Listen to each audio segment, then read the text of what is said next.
grâce, je suis sauvé. Par le moyen de la foi.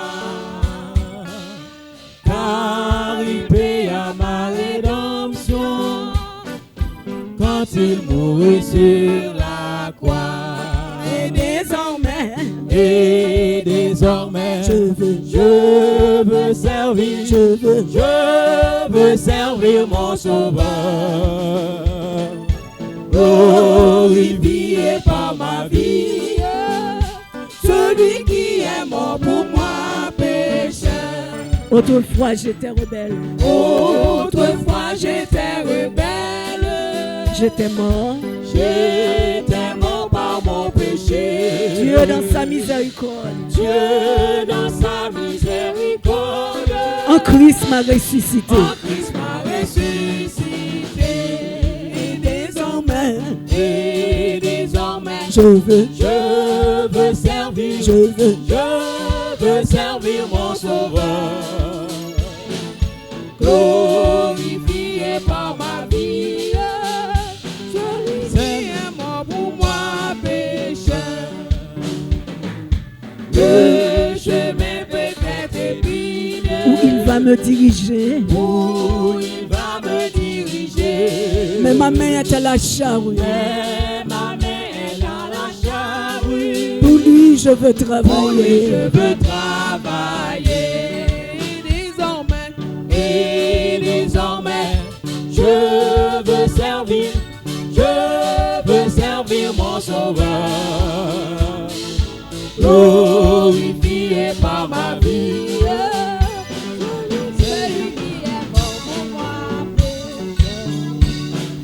Je me place sur ton autel, lié par les liens d'amour. Reçois mon offrande entière. Je veux te servir toujours. Et désormais, je veux servir mon Sauveur. Oh, glorifié par ma vie, celui qui est mort pour moi, pécheur. Et désormais, je veux servir mon Sauveur. Glorifié par ma vie, celui qui est mort pour moi, pécheur. et désormais, je veux servir mon Sauveur. Glorifié par ma vie, celui qui est mort pour moi, pécheur. Ok, les hommes sont à la recherche de la puissance afin de montrer leur force, pour démontrer leur force. Il existe différentes formes de puissance dans le monde. Je vais noter seulement 3. Il y a la puissance économique, pas vrai? Il y a la puissance politique. Il y a la puissance militaire. Il y a d'autres puissances encore. Mais quand vous avez la puissance économique, on vous considère comme quelqu'un. Pendant un moment donné, le Japon était une puissance économique. Par les voitures, les électroniques, tout. La puissance politique. L'Europe était la puissance politique à un moment donné. Maintenant, nous avons la puissance militaire. Ceux qui ont des armes atomiques. Et parmi nous, et quand les gens ont un moyen, même parmi nous, quand les gens ont un moyen économique, ils se sentent gros parce qu'ils ont quelque chose. Alors, ils ont la puissance de quelque chose. La Bible définit la puissance comme la capacité donnée par Dieu pour accomplir sa volonté. La puissance donnée par Dieu pour accomplir sa volonté. Et cette puissance peut se manifester par des miracles, une autorité sur les esprits, la sagesse et encore la capacité de transformation intérieure. Le Nouveau Testament utilisait un mot comme le mot, je ne vais pas dire le mot dynamique, c'est le mot. Ça veut dire une puissance, une force, capacité surnaturelle. Vous savez, la force, pour dynamiter la montagne, pas vrai? On met des dynamiques, pas vrai? Dynamite. Ça veut dire exploser, craser mon. Et l'Ancien Testament signifie force, vigueur, puissance naturelle donnée par Dieu. Imaginez-vous un aspirateur flambant neuf, puissant, moderne, plein de promesses. Mais tant qu'il n'est pas branché, il ne sert à rien. Il est silencieux, inactif. Tu peux le tirer dans toutes les pièces de la maison, appuyer sur tous les boutons. Il accomplira, il ne fonctionnera pas. Mais le jour où tu branches l'appareil, cet appareil à la prise, soudain tout change. Le courant passe, le moteur s'active et la poussière disparaît. Parce qu'il a accompli ce pourquoi il a été conçu. Il est de même pour nous. Beaucoup de chrétiens vivent débranchés. Ils ne connaissent Dieu. Ils connaissent Dieu, mais n'ont pas encore pleinement activé la puissance. Il y a un pile chrétien, ils vivent en débranché. Parce qu'ils ne sont pas connectés. Ils ne sont pas connectés à la puissance, à la force, à la prise. Cette force n'est pas activée. Ils essaient de tout faire par leur propre force. Ils épuisent. Mais Jésus a dit, vous recevrez une puis le Saint-Esprit survenant sur vous.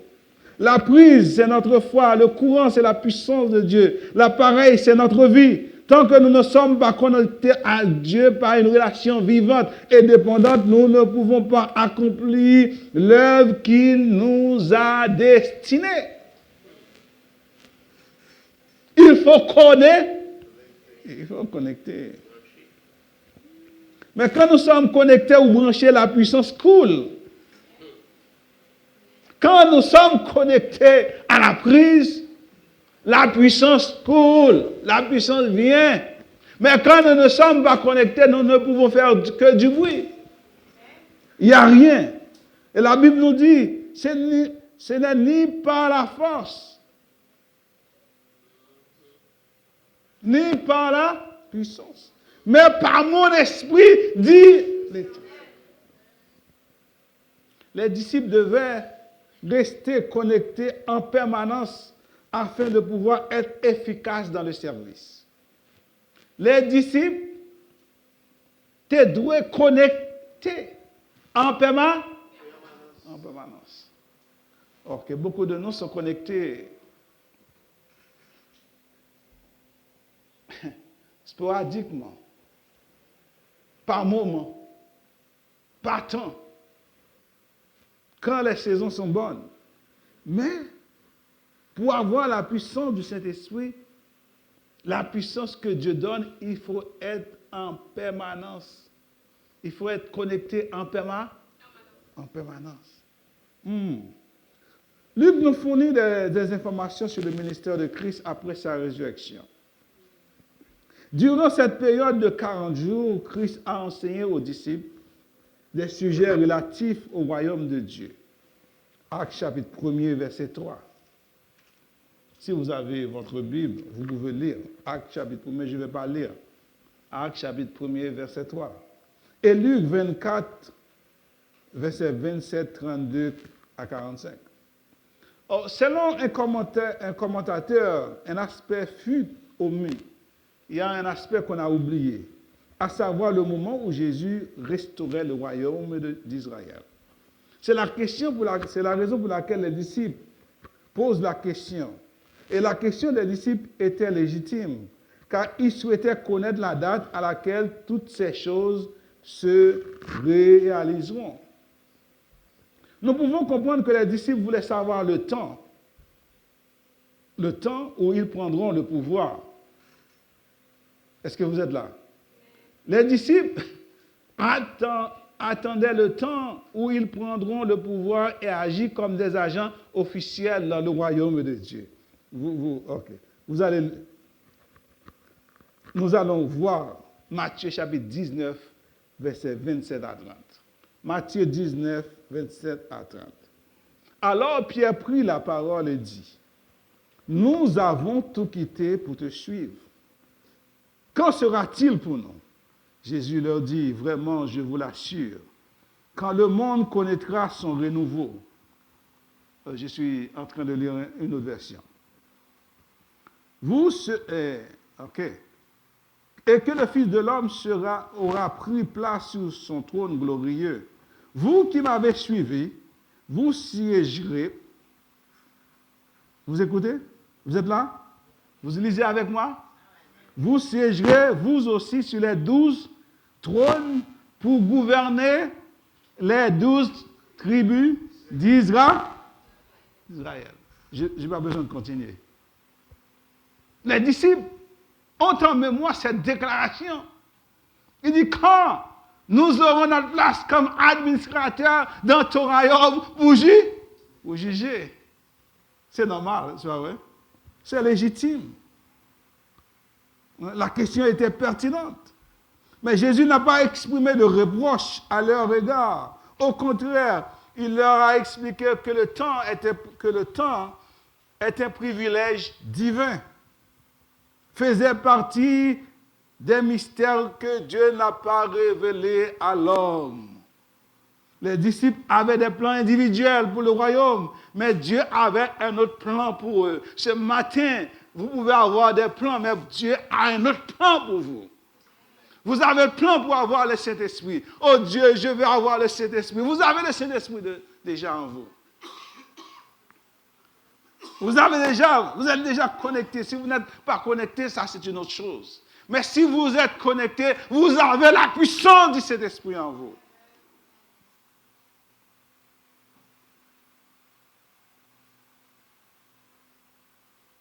Jésus va... Il y a 3 choses ce matin j'aimerais aborder avec vous. Premièrement, c'est la promesse annoncée, la promesse renouvelée et la promesse accomplie. Dans la promesse annoncée, dans la chambre haute, Jésus a informé les disciples qu'ils allaient recevoir le Saint-Esprit. Quand est-ce que Jésus a fait cette annonce? Ben, j'ai dit déjà dans la chambre haute. Je vous ai donné déjà la réponse. À quel moment nous allons célébrer la Sainte Seine? Nous avons célébré la Sainte Seine. Après? Avant sa mort. Avant sa mort, il a fait la promesse. Jean chapitre 14, verset 14. Il dit que votre cœur ne se trouble. Et dans le verset 16, il va dire, Jésus appelle le Saint-Esprit, dit, le consolateur. Jésus appelle le Saint-Esprit le consolateur qui demeurera éternellement avec vous. Il est également décrit comme esprit de vérité que le monde ne peut pas recevoir. Mais après la résurrection, quand Jésus se présenta aux disciples dans la chambre haute, il souffla sur eux. Il dit, recevez le Saint-Esprit. Jean chapitre 20, verset 22. En soufflant sur eux, sur ceux qui étaient présents, le Seigneur ressuscité voulait probablement les fortifier. Parce qu'à ce moment-là, ils étaient faibles, non? Ils étaient découragés. Ils n'avaient pas d'espoir parce qu'ils étaient dans la chambre haute, le Sauveur est parti. Maintenant, quand Christ a fait son apparition, il a dit, recevez le Saint-Esprit. À ce moment-là, les gens, ils ont repris la force. Ils ont repris la force. Ils ont été révertis de la puissance du Saint-Esprit. Christ les a fortifiés spirituellement. Maintenant, c'est comme s'ils étaient morts. Maintenant, ils ont la vie. Avant de s'en aller au Père,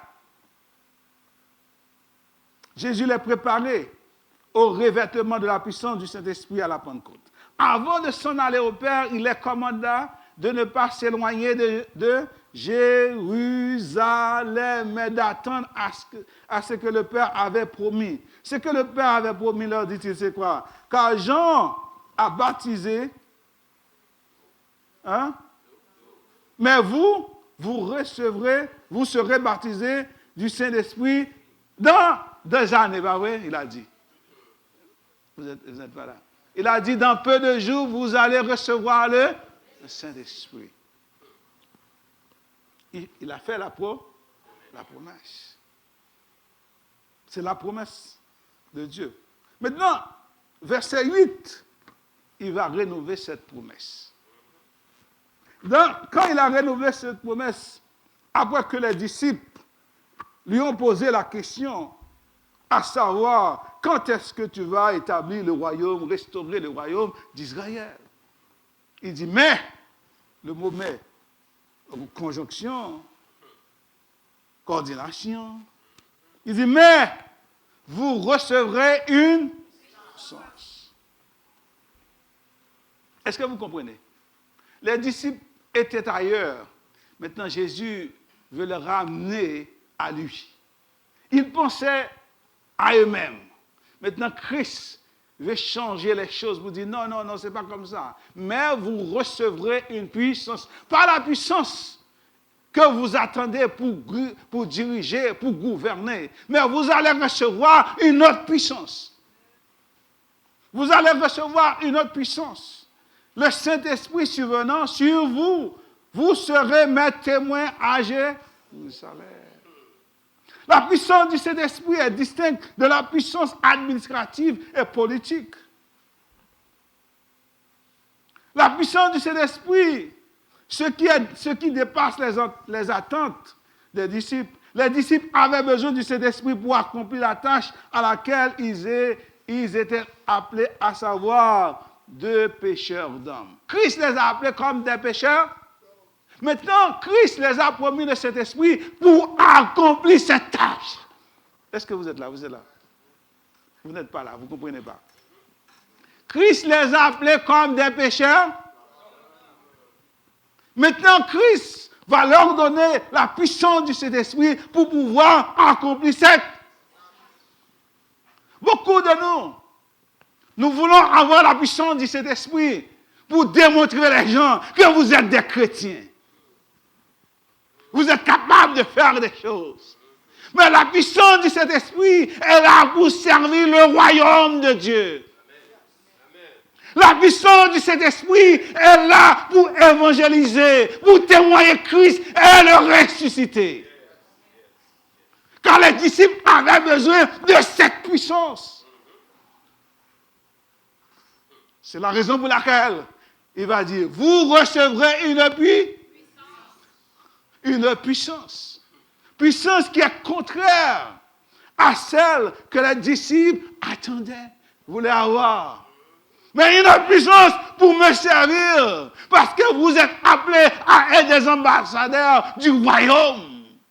Être ambassadeur du royaume, vous avez besoin de la puissance du Saint-Esprit pour faire la tâche. Les disciples avaient besoin. Le mot témoin est souvent utilisé dans le livre des Actes. Et ce mot est apparu à 29 fois comme verbe ou nom. Un témoin est défini comme une personne qui relate, qui dit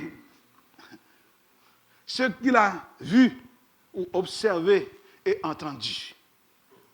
Lorsque vous êtes appelé à témoigner, les juges ne tiennent pas compte de vos idées ou de vos opinions personnelles. Ils souhaitent simplement entendre ce que vous connaissez, ce que vous avez vu, ce que vous avez entendu. Le terme témoin signifie martyr aussi, provient du grec comme témoin, indiquant que plusieurs croyants ont confirmé leur témoignage en sacrifiant leur vie. Être témoin, témoigner, mais aussi les disciples avaient pour mission de partager la vérité comme Christ. Et leur témoignage devait être soutenu par leur vie. selon le principe que le serviteur n'est pas plus grand que son maître. Il était attendu que si le maître mourait pour sa cause, il en serait de même que les disciples. Oh, je vais répéter. Si Christ mourit pour cause là, les disciples aussi vont mourir pour cause là. Est-ce que nous là? Est-ce que nous sommes ça? Est-ce que vous êtes là? Si les disciples, si Christ est mort pour la cause, les disciples aussi le seraient. C'est pas vrai? Il préparait les disciples, vous recevrez une puissance, vous serez mes témoins. Vous serez mes témoins sur toute la dimension du mot. Vous allez témoigner de la vérité. Et votre vie aussi va prouver aussi que vous êtes des témoins de Christ. L'histoire nous rapporte que la plupart des disciples ne sont pas morts, virgule, de mort naturelle. Excepté Jean. Ils ont été lapidés, coupés, sciés, sacrifiés. Être témoin de Christ. Recevez la puissance pour être un témoin de Christ. Ce n'est pas quelque chose de prendre à la légère. Christ a dit que vous recevrez une puissance. Vous serez mes témoins à Jérusalem. Jérusalem, marque importante de la grâce divine. Jérusalem, la ville où notre Seigneur a été crucifié, fut la première à recevoir l'appel à la repentance et à la foi en lui. Chapitre 1er au chapitre 27, consacré à Jérusalem. Ensuite, le témoignage s'étendit à la Judée, région située au nord de la Palestine, caractérisée par une forte population juive, et en Jérusalem comme ville principale. Puis, je vais vous parler après ça, les 3 P.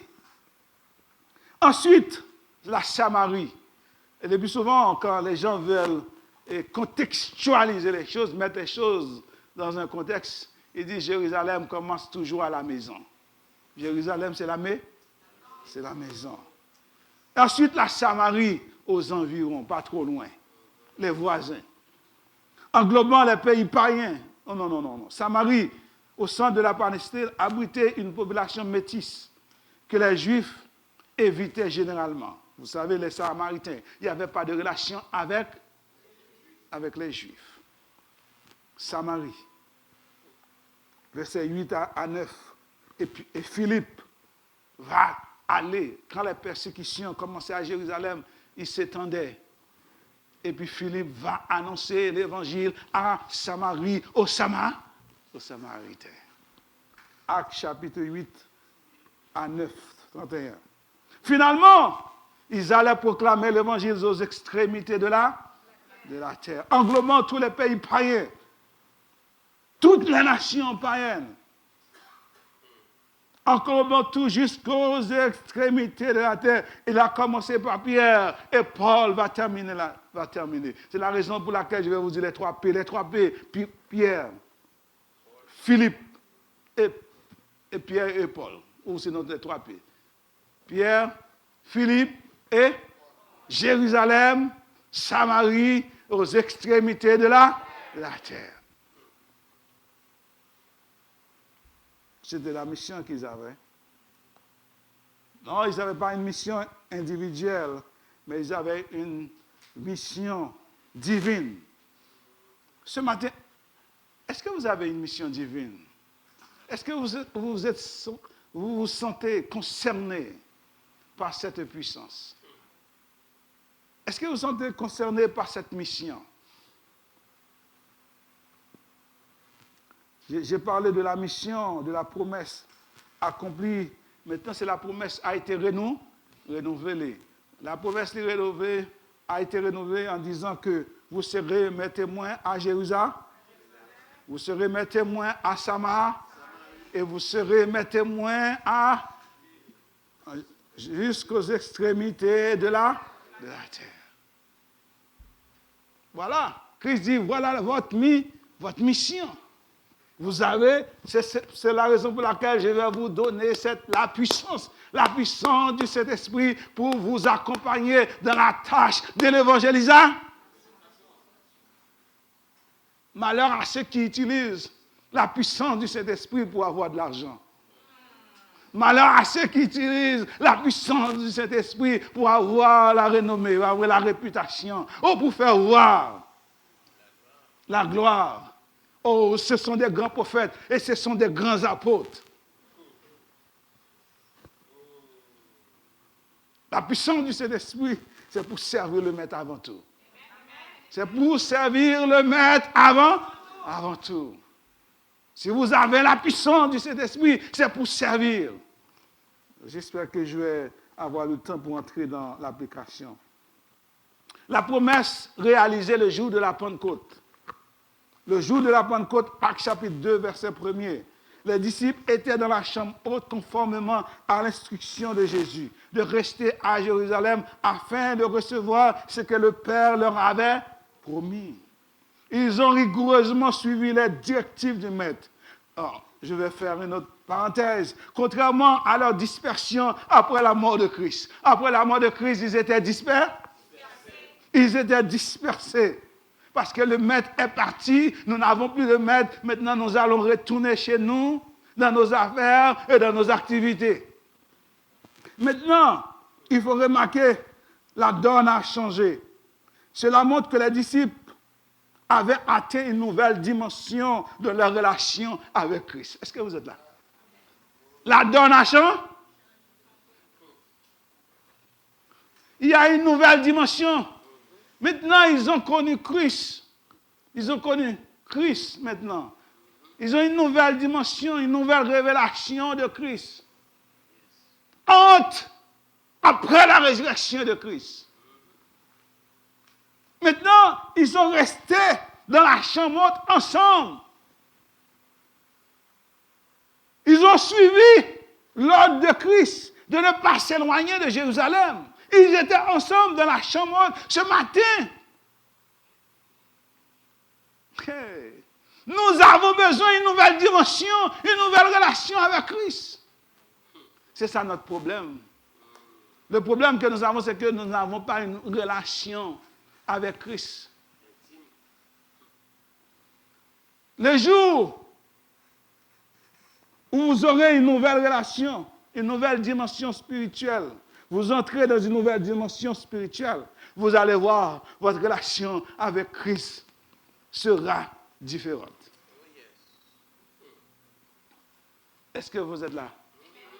Le jour qu'on a une nouvelle dimension avec Christ, relation à Christ, ou pas une relation superficielle encore. Ou pas une relation superficielle.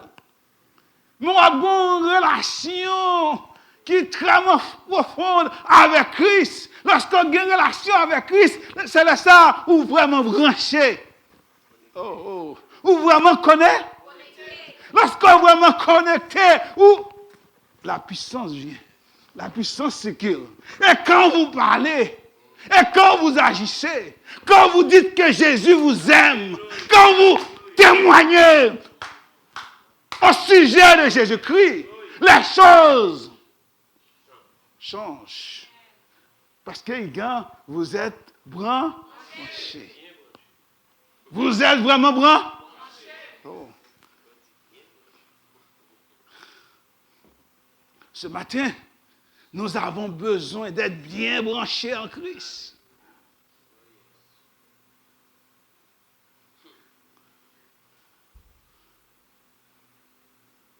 La puissance est là. Christ nous attend. Il dit avoir une nouvelle dimension, une nouvelle relation avec moi. Vous allez avoir l'appui. Mais le problème, c'est que nous sommes trop superficiels. Nous ne sommes pas réels avec Christ. Nous ne sommes pas authentiques avec Christ. Il est en train de nous chercher. Il veut nous utiliser. Mais nous ne sommes pas prêts. Nous faisons semblant que nous sommes prêts, mais en réalité, nous ne sommes pas. Vous avez remarqué que les disciples ont atteint une nouvelle dimension. Hein? Ils sont restés. Ils sont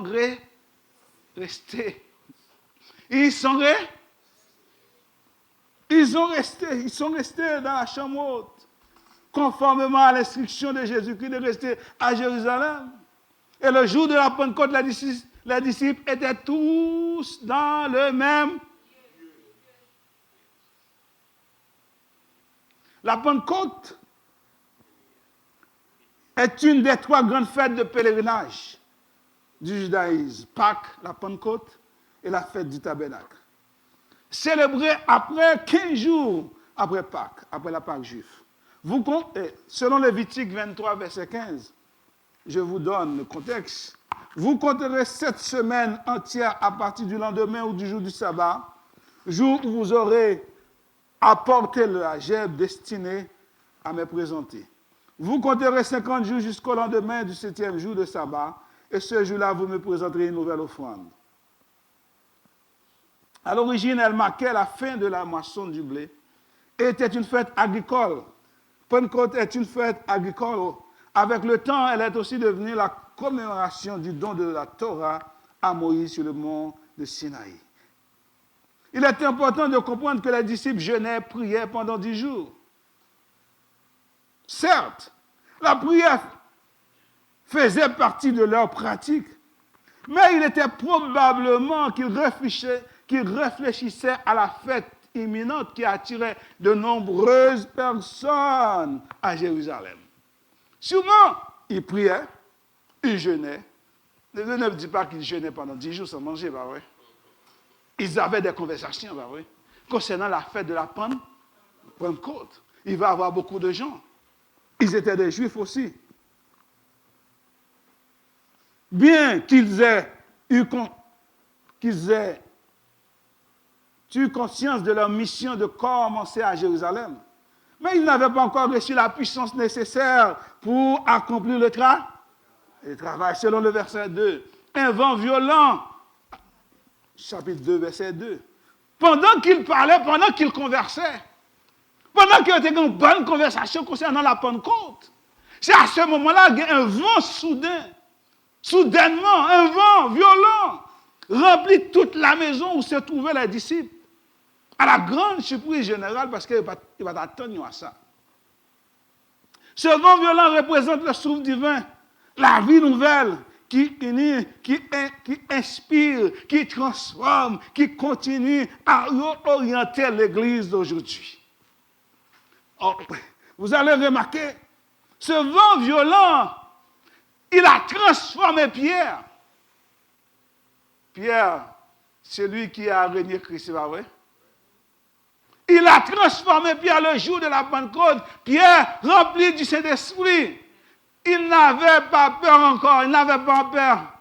Il ne pouvait pas régner Christ encore, parce que Christ l'a transformé. Christ l'a changé. C'est une autre Pierre le jour de la Pentecôte. Pierre prêche, accuse. Il dit, vous l'avez crucifié. Quand vous avez la puissance du Saint-Esprit, vous n'avez pas peur encore. Vous n'avez pas peur pour vivre. Vous s'en fout de vivre. Vous ne pouvez pas penser à vous-même. Parce que dans notre forme, dans notre puissance qui rentrait dans vous-même, vous ne pouvez pas mourir encore. Tout le nous pouvons mourir maintenant, c'est parce qu'on n'a pas la puissance du Saint-Esprit en nous-mêmes. C'est ça qui fait nous mourir. Aussi sacrifié ça. Mais quand vous avez la puissance, vous allez parler.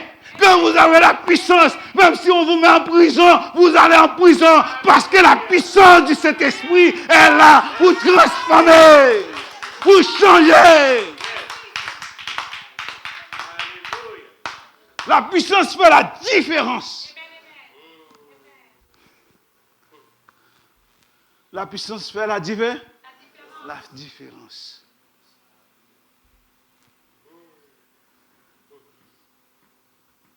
La puissance fait la différence ce matin. Il a fait la différence dans la vie de Pierre. Il peut faire la différence dans nos vies ce matin. Soumettons-nous à Christ. Et branchez-nous à Christ. Par contre, quand on débranche, si notre monde passe débranché, branchez-vous. Connectez-vous pour que le courant passe.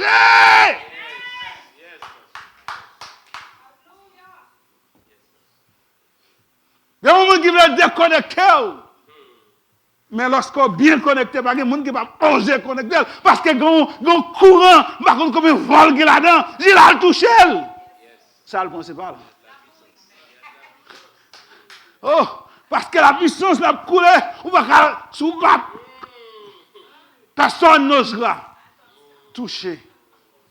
Ou pas qu'on ait dit, attention, comment? High volt. Sous toucher, ou va mourir. Attention, yo bon, attention. Warning.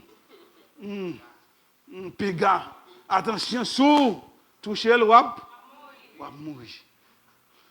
Est-ce qu'on veut connecter matin? Je vais prêter là. Je vais pour me dire encore. Je vais encore une application. Mais je vais prêter là. Je vais tourner encore.